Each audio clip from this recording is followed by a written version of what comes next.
नमस्कार, कल्पना voice channel में आप सभी का स्वागत है। आज की हमारी कहानी है तलाक।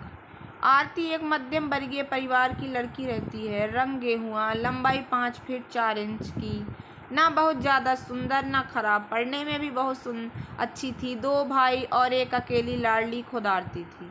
आरती एमए कर रही थी। उसका मन था पढ़ लिख कर अपने पैरों पर खड़ी हो जाएगी, तभी शादी के बारे में सोचेगी, क्योंकि उसके पापा लड़के देखना शुरू कर दिए थे।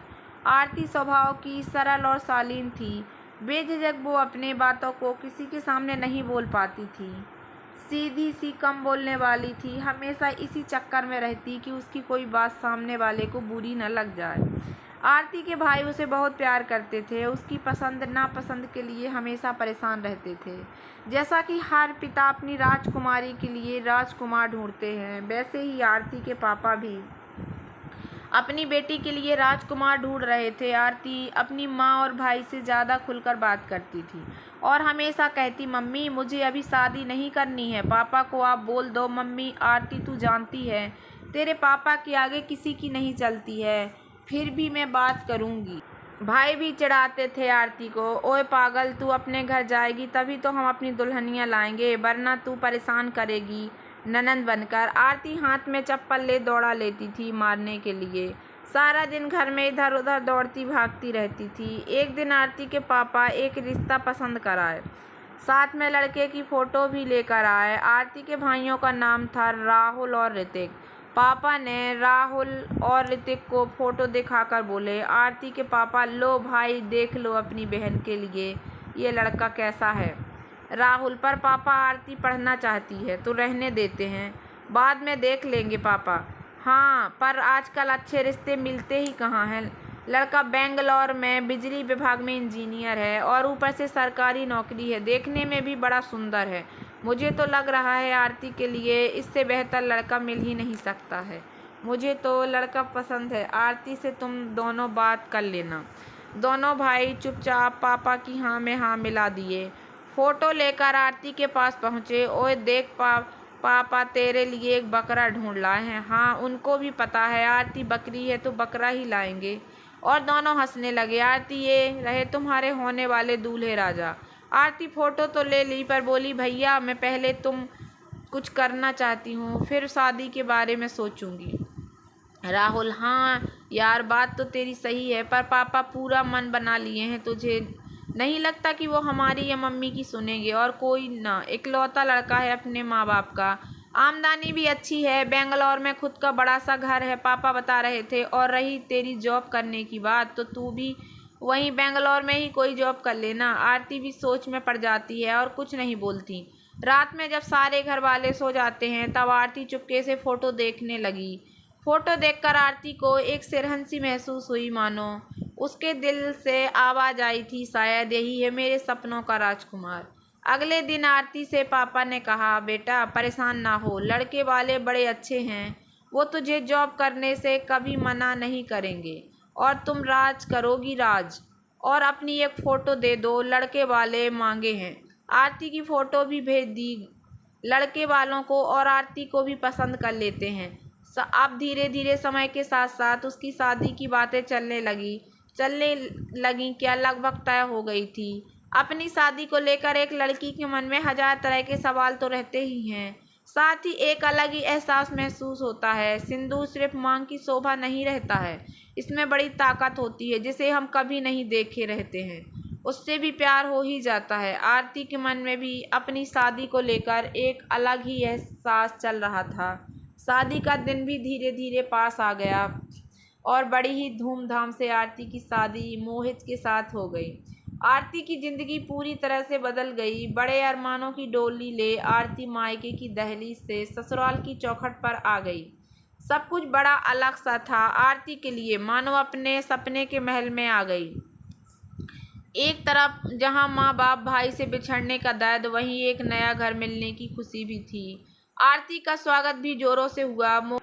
आरती वो भी बड़ी खुश थी। उसके अंदर एक हलचल मचा हुआ था कि उसका पति का नेचर कैसा होगा, मैं उसे पसंद आऊँगी कि नहीं, और मेरे सास ससुर का नेचर कैसा होगा। मेरे लिए इन्हीं सब अधेड़ बुन में लगी थी कि बड़े ज़ोर ज़ोर से रोने की आवाज़ आई। बाहर आंगन से आरती दरवाजे की ओर से झांक कर देखने लगी तो देखती है क्या कि उसका पति मोहित अपनी मम्मी को गोद में लेकर रो रहा है और बार बार I love you mumma, I love you mumma चिल्ला रहा है। आरती की कुछ समझ में नहीं आ रहा था कि क्या हो रहा है। किसी से पूछती है तो पता चला कि बेहोश हो गई, उनको यही बीमारी है, और मोहित अपनी मम्मी को होश में लाने के लिए पानी छिड़क रहा था। आरती ये सब देखकर मन ही मन सोचने लगी कि जो लड़का अपनी मम्मी को इतना प्यार करता है वो लड़का अपनी पत्नी से कितना प्यार करेगा। यही सब सोचकर आरती मन ही मन बड़ी खुश थी। आरती अपने अरमानों के झूले में खुशी के पंख लगाकर झूल रही थी। सारा दिन जैसे तैसे निकल गया। आखिरकार वो पल भी आ गया जिस पल का हर पति पत्नी को इंतजार रहता है। शादी की पहली रात, एक दूसरे के बारे में जानने की रात। मोहित को कमरे में आया देख आरती पूरी शर्म से लाल हो जाती है और झट से बेड से नीचे उतरकर खड़ी हो गई। मोहित ने बड़े प्यार से आरती को बेड पर बिठाया और पूछता है कि आरती तुम खुश हो ना? आरती जी हाँ, मैं तो धन्य हो गई आपको पाकर, क्योंकि मैंने देखा जिस तरह से आप मम्मी जी के लिए परेशान थे ना, मुझे बहुत ही अच्छा लगा और बड़ी खुशी हुई। जो अपनी मम्मी से इतना प्यार करता है वो मुझे कितना प्यार करेगा। कहते कहते आरती रुक गई। मोहित हाँ आरती, मम्मी मेरी जान है, मेरे लिए सबसे पहले मम्मी है, उसके बाद ही और कोई रिश्ता है। मैं उनको जान से ज़्यादा प्यार करता हूँ और अब तुम्हें भी वही करना है, वो जितना कहे उतना ही करना, अपनी मर्जी न चलाना, समझ गई? कड़े शब्दों में मोहित बोला। इतना सुनते ही एक पल के लिए तो आरती को बड़ा अजीब सा लगा, क्योंकि मोहित ने एक बार भी उसके बारे में बात नहीं की और ना ही कुछ पूछा। आरती ने हाँ में जवाब दिया, क्यों नहीं, बिल्कुल मैं अपनी पूरी कोशिश करूँगी कि परिवार में सबको खुश रख सकूं। मोहित हाँ हाँ, ऐसा ही होना चाहिए।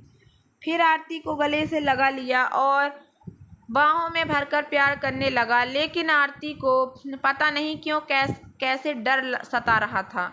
दोनों एक दूसरे के आगोश में समा गए। मोहित को तो नींद आ गई पर आरती को नींद नहीं आई। वही ससुराल में पहली सुबह ही अगर देर से उठी तो सब क्या सोचेंगे उसके बारे में। उसके मन में इसी डर ने उसे सोने नहीं दिया। सुबह जल्दी से उठकर आरती नहा धोकर तैयार हो सासू माँ के पास पहुँच गई। पैर छू आशीर्वाद ले और आगे और क्या करना है पूछने लगी। आरती की सास बहुत ही स्ट्रिक्ट थी, या यूं कहें कि उनकी बिना मर्जी के एक पत्ता भी नहीं हिलता था। आरती की ननद भी बहुत ही स्ट्रिक्ट थी। धीरे धीरे समय के साथ साथ आरती के लिए अब घर का माहौल पुराना सा लगने लगा और सबका स्वभाव भी आरती को पता चल चुका था। आरती सारा दिन दौड़ भाग करती थी, सबकी इच्छाओं का सम्मान करती थी, कभी सास का काम, कभी ससुर जी का, कभी अपनी ननद का। किसी के काम में जरा सा देरी होती थी, सासू माँ के ताने और आलोचना सुनने पड़ते थे। चुपके चुपके रात में रोती रहती, कभी कुछ मोहित से कहना चाहती तो नहीं कह पाती थी। कहे भी तो कैसे, मोहित मम्मी का लाडला था, कुछ भी नहीं सुनता। धीरे धीरे आरती को इन सब की आदत होने लगी थी। काफ़ी समय के बाद आरती के भाई आरती को मायके लिवा लाए। अब जो आरती वापस आई थी वो पूरी तरह से बदल चुकी थी। आरती की मम्मी परेशान रहती और बेटी को गोद में लेकर पूछती हैं, क्या हुआ बेटा, तू पहले से इतनी शांत क्यों रहती है, क्या कोई दिक्कत है, मुझे तो बता। आरती कुछ जवाब नहीं देती। आरती को लगता था कि अभी मैं पहली बार गई थी, शायद इसीलिए सबको प्रॉब्लम हो रही थी। समय के साथ साथ सब कुछ बदल जाएगा। आरती सारा दिन मोहित के फ़ोन का इंतज़ार करती थी, पर मोहित कभी भी आरती से बात नहीं करता था, और जब आरती फ़ोन करती तो आरती की सास बात करती थी। अब धीरे धीरे आरती को यह सब खटकने लगा, अंदर ही अंदर घुटन सी होने लगी। पर कहे भी तो कैसे, आरती का दर्द माँ को, उसके पापा को और भाइयों को बखूबी दिख रहा था। आरती अपने पापा से कहती थी, पापा आपको मेरी शादी नहीं करनी चाहिए थी। पापा भी चुप हो जाते थे। एक दिन मोहित के पापा आरती को लेने के लिए आते हैं। आरती भी खुशी खुशी जाती है। उसे लगता है कि इस बार मुझे ससुराल में पहले की तरह कोई प्रॉब्लम नहीं होगी। आरती फिर से पहुंच जाती है अपने घर ससुराल में। आरती के लिए वहां का माहौल पहले से भी खराब मिला। मोहित हमेशा अपनी मम्मी की गोद में सर रखकर सोया रहता था। आरती से बात करने के लिए उसके पास समय नहीं था। ऑफिस से घर वापस आकर मम्मी पानी देना आवाज़ लगाता, तब तक आरती भागकर मोहित के पास पानी लेकर पहुंच जाती थी। पर मोहित को बिल्कुल भी पसंद नहीं आता और वह चिल्ला पड़ता, पानी मैंने मम्मी से मांगा था, तुमसे नहीं। तेरे पास दिमाग है या मायके भूल आई? आरती को ये सब कुछ बड़ा अजीब सा लगता। रात में आरती मोहित का इंतजार करते करते सो जाती। सुबह जल्दी से उठकर मोहित को ढूंढती तो मोहित मम्मी के पास सोया हुआ रहता। आरती के पूछने पर कि आप यहाँ पर क्यों सोए हैं, तो बोलता, बचपन से यहीं सोने की आदत है ना, इसीलिए दूसरी जगह पर नींद नहीं आती। अब आरती के सब्र का बांध धीरे धीरे टूटने लगा और वो बोल पड़ती थी, और फिर तो घर में भूचाल आ जाता था। मोहित अब आरती पर हाथ उठाने लगा, बात बात पर थप्पड़ रसीद कर देता था आरती के गाल पर। आरती की जिंदगी अब बद से बदतर होने लगी थी। सारा दिन नौकरानी की तरह काम करती थी, सास ससुर की सेवा में लगी रहती थी, और जरा सा कुछ इधर उधर होता तो सिर्फ ताने गालियां ही मिलती थी। आरती को अपनी किस्मत पर रोना आता। एक दिन आरती सज धज कर मोहित के आने का इंतजार कर रही थी।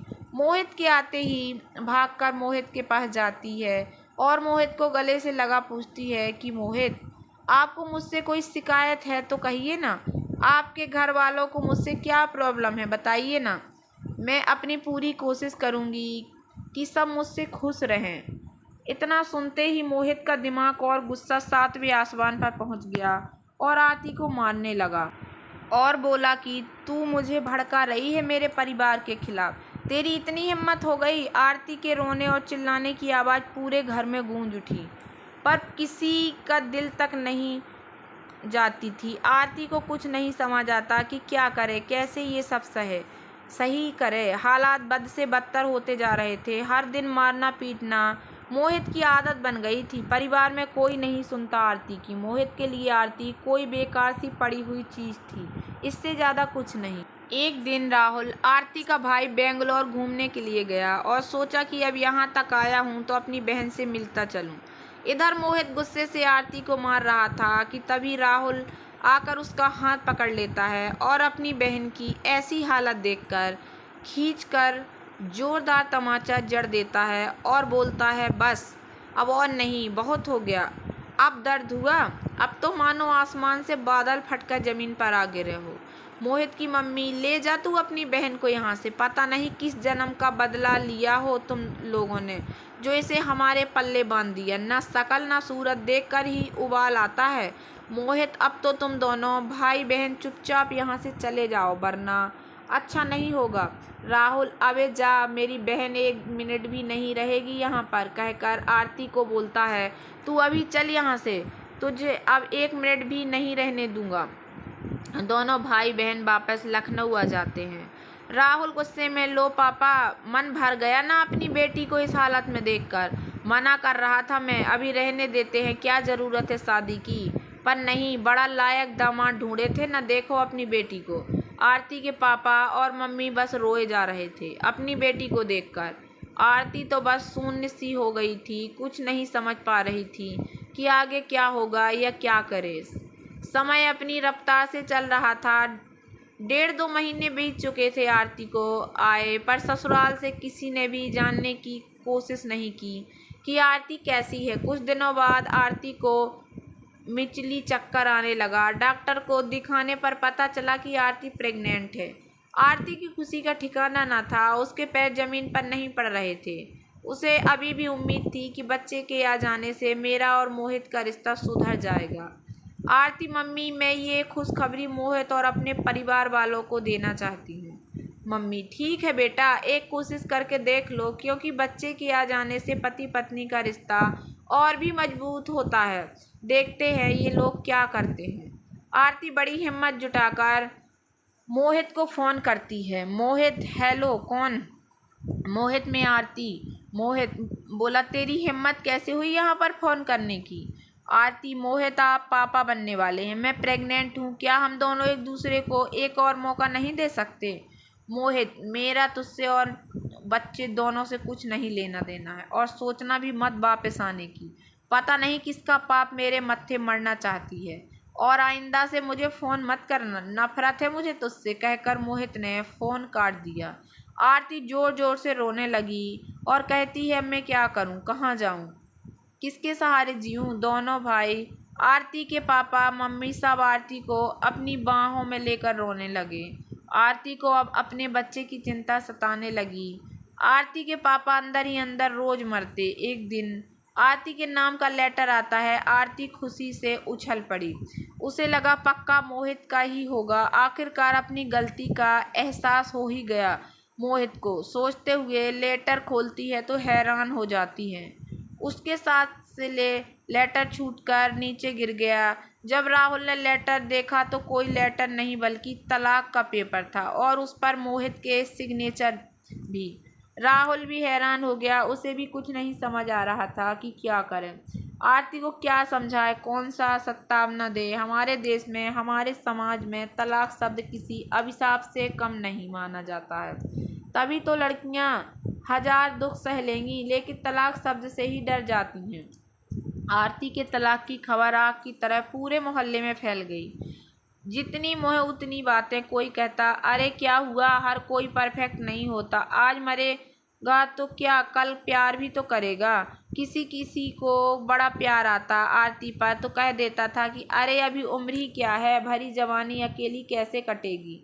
कोई कहता, अब क्या, अब तो बच्चा भी होने वाला है। तो कोई कहता, होने वाला है, हुआ थोड़े है, बच्चे को गिराकर दूसरी शादी कर देनी चाहिए। आरती की भी मम्मी को लगने लगा कि हाँ सही बात है, सब सही कहते हैं, आरती का अबॉर्शन कराकर दूसरी शादी कर देंगे। एक दिन हिम्मत करके आरती की मम्मी ने आरती के पापा से कहा, क्यों ना हम आरती की दोबारा से शादी कर दें।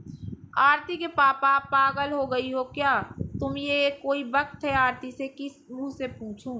आरती को देखकर मेरा कलेजा फटता है। उसकी आंखों में आंखें डालकर मैं देख नहीं पाता। जिस दिन से आरती यहाँ आई है उस दिन से मैं सोया नहीं हूँ। आग लगे जमाने को मैं हर फैसले में अपनी बेटी के साथ हूँ और हमेशा रहूँगा। मैं अपने जीते जी उसको अकेला महसूस नहीं होने दूँगा। मुझसे जो बन पड़ा वो सब करूँगा अब, और नहीं रोने दूँगा अपनी गुड़िया को। आरती के पापा आरती को अपने पास बैठाकर पूछते हैं कि बोल बेटा, तू क्या चाहती है। वापस उस घर में अब मैं तुम्हें नहीं भेज सकता। अब बता, इस बच्चे के बारे में तेरा क्या फैसला है। आरती समझ गई कि पापा क्या कहना चाहते थे। आरती, पापा, मैं अपने बच्चे को जन्म दूंगी और पालूंगी। अपने बच्चे की माँ भी मैं और बाप भी मैं। मुझे दोबारा से शादी वादी नहीं करनी और अब मुझे भी उस जानवर से तलाक चाहिए। आरती के पापा आरती को अपने पास बुलाया और कहा कि बेटा, मैं आज के बाद तुझे किसी प्रकार की कोई परेशानी नहीं होने दूंगा। मेरी वजह से आज तेरा ये हाल है, मुझे माफ़ कर दे मेरी गुड़िया। और हाथ जोड़कर रोने लगे।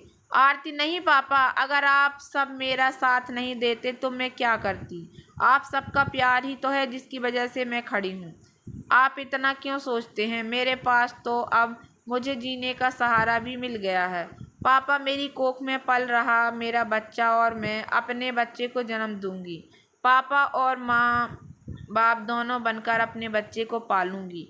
पापा आरती को अपलक देखते रह गए और बोले कि आज मेरी गुड़िया कितनी बड़ी और समझदार हो गई है। अब मुझे भी कोई डर नहीं है।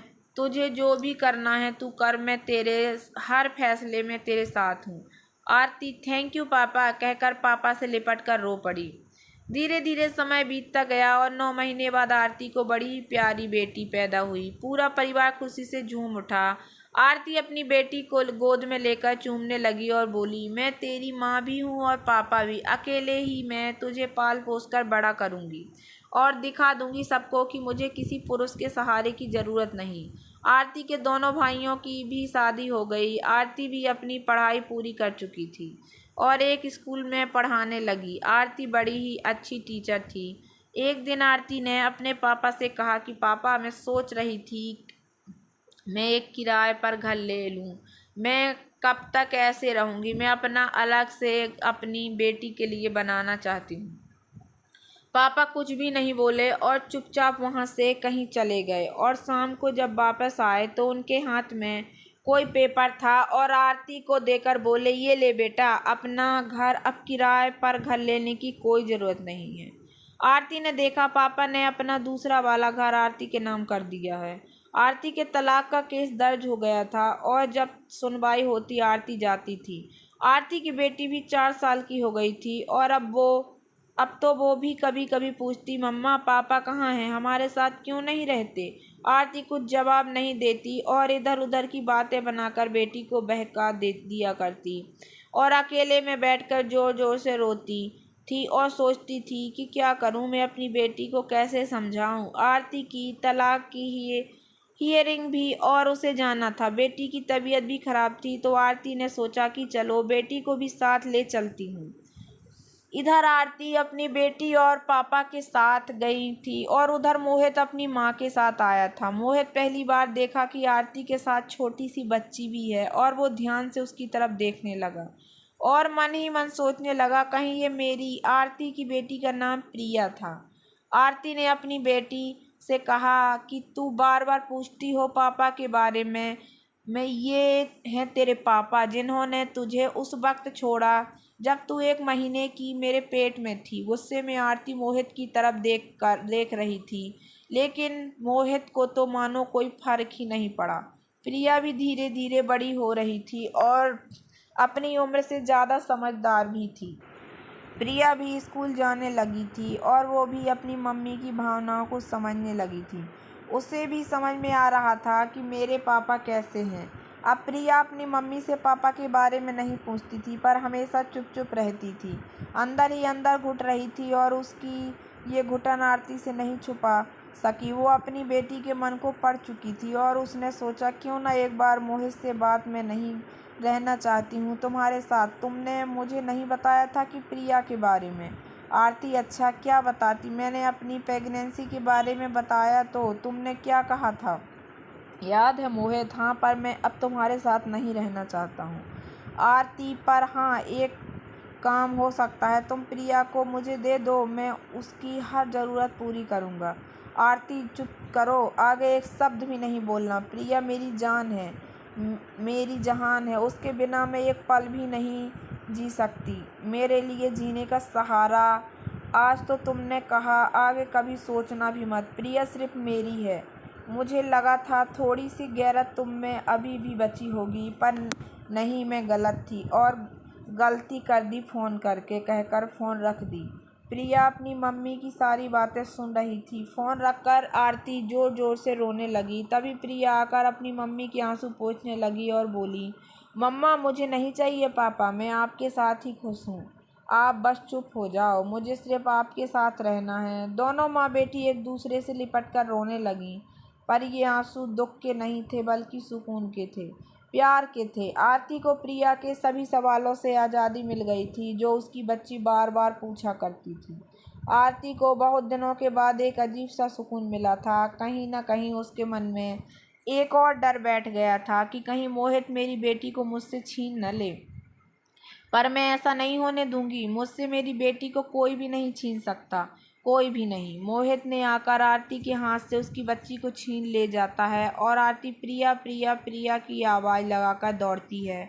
दौड़ते दौड़ते गिर जाती है। तभी आरती ने पाया कि वो सपना देख रही है और बेड से नीचे गिर गई है। आरती पसीने से लथपथ हो गई थी और भगवान को धन्यवाद देती है कि भला यह सपना था। पर अगर सच में ऐसा कुछ हुआ तो, अगर मोहित ने मेरी बेटी को मुझसे छीन लिया तो, नहीं नहीं, ऐसा नहीं हो सकता, मैं ऐसा कुछ भी नहीं होने दूंगी। आरती हर रोज की तरह उठी, घर का सारा काम निपटाकर खुद भी तैयार होती है और अपनी बेटी को भी तैयार करती है। स्कूटी से अपनी बेटी स्कूल छोड़कर खुद अपने स्कूल जाती है। आरती की जिंदगी कांटों से भरी हुई थी, ऊपर से पति के तलाक के बाद तो और भी नरक बन गई थी।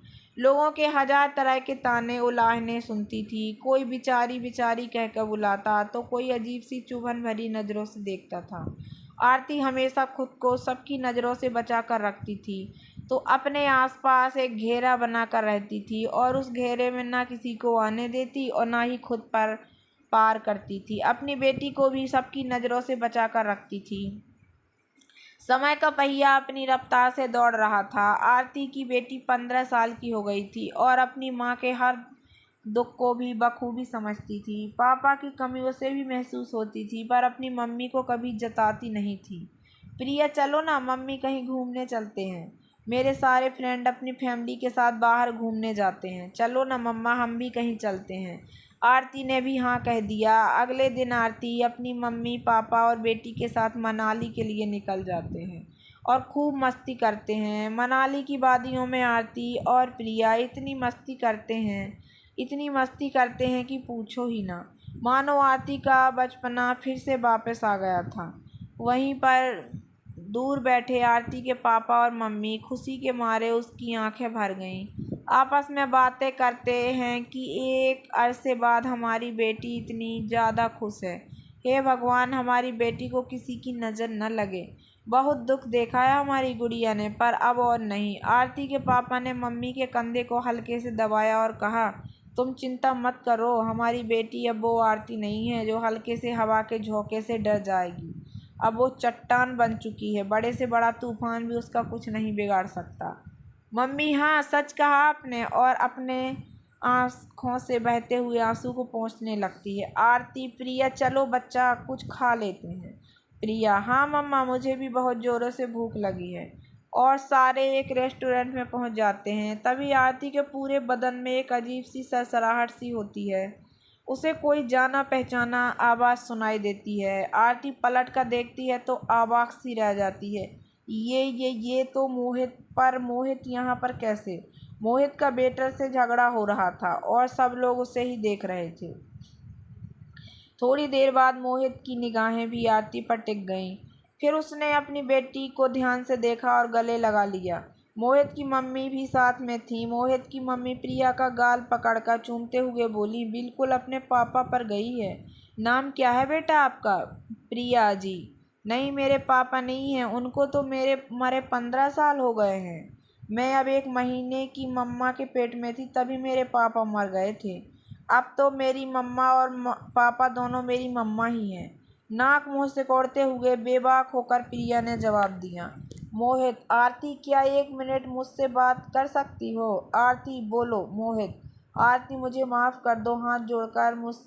मुझसे बहुत बड़ी गलती हुई है। मैं फिर से तुम्हारे साथ रहना चाहता हूँ। अपनी बेटी को पिता का प्यार देना चाहता हूँ। एक बार, सिर्फ एक बार मुझे माफ़ कर दो। रोते हुए आरती, अच्छा, आज इतनी जल्दी बेटी याद आ गई तुम्हें, वो भी 15 साल बाद? मोहित, चुप। आरती, माफ़ कर दो। तुमने मेरे साथ जो भी किया था उसके लिए तो मैं तुम्हें एक बार माफ़ भी कर देती, पर अपनी बेटी के उन आंसुओं को कैसे माफ़ कर दूं जो उसने अपने पापा के लिए बहाए हैं? कैसे? बोलो कैसे?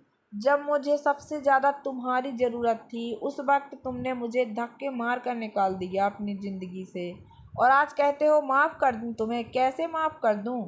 भरी कोर्ट में तुम लोगों ने मुझे बदचलन का टैग दे दिया था। उन जख्मों को कैसे माफ़ कर दूं? बोलो कैसे कर दूं? मोहित, हाथ जोड़कर, प्लीज़, आगे से तुम जो बोलोगी मैं करूँगा। आरती, ठीक है, तो लौटा दो मेरे जीवन के 15 साल, माफ़ कर दूंगी तुम्हें। बोलो, अब चुप क्यों हो? बोलो ना। मोहित सर नीचे करके चुपचाप खड़ा था। प्रिया, चलो मम्मा, हमें किसी दूसरे की कोई ज़रूरत नहीं है। हम दोनों एक दूसरे के लिए काफ़ी हैं, बहुत ही ज़्यादा खुश हैं, और आपको किसी अजनबी से बात करने की कोई ज़रूरत नहीं है। माँ का हाथ पकड़कर जाते हुए, और हाँ, आपने मेरी मम्मा को तलाक दिया है ना, वैसे ही मैं भी आपको तलाक देती हूँ अपनी ज़िंदगी से। कभी भी अपनी ये मनहूस सूरत ज़िंदगी में न दिखाना। आगे बढ़कर जाती है। दोनों माँ बेटी को एक दूसरे का हाथ थामे हुए जाते देखकर मोहित वहीं बेबस सा बैठकर रोने लगता है, पर उसके आंसू पोंछने वाला कोई न था। तो दोस्तों, कैसी लगी आप लोगों को मेरी ये छोटी सी कहानी? अगर कहानी पसंद आई हो तो प्लीज़ मेरे वीडियो को लाइक कर देना। चैनल पर नए आए हो तो प्लीज़ सब्सक्राइब कर लेना और ज़्यादा से ज़्यादा शेयर करना। धन्यवाद दोस्तों।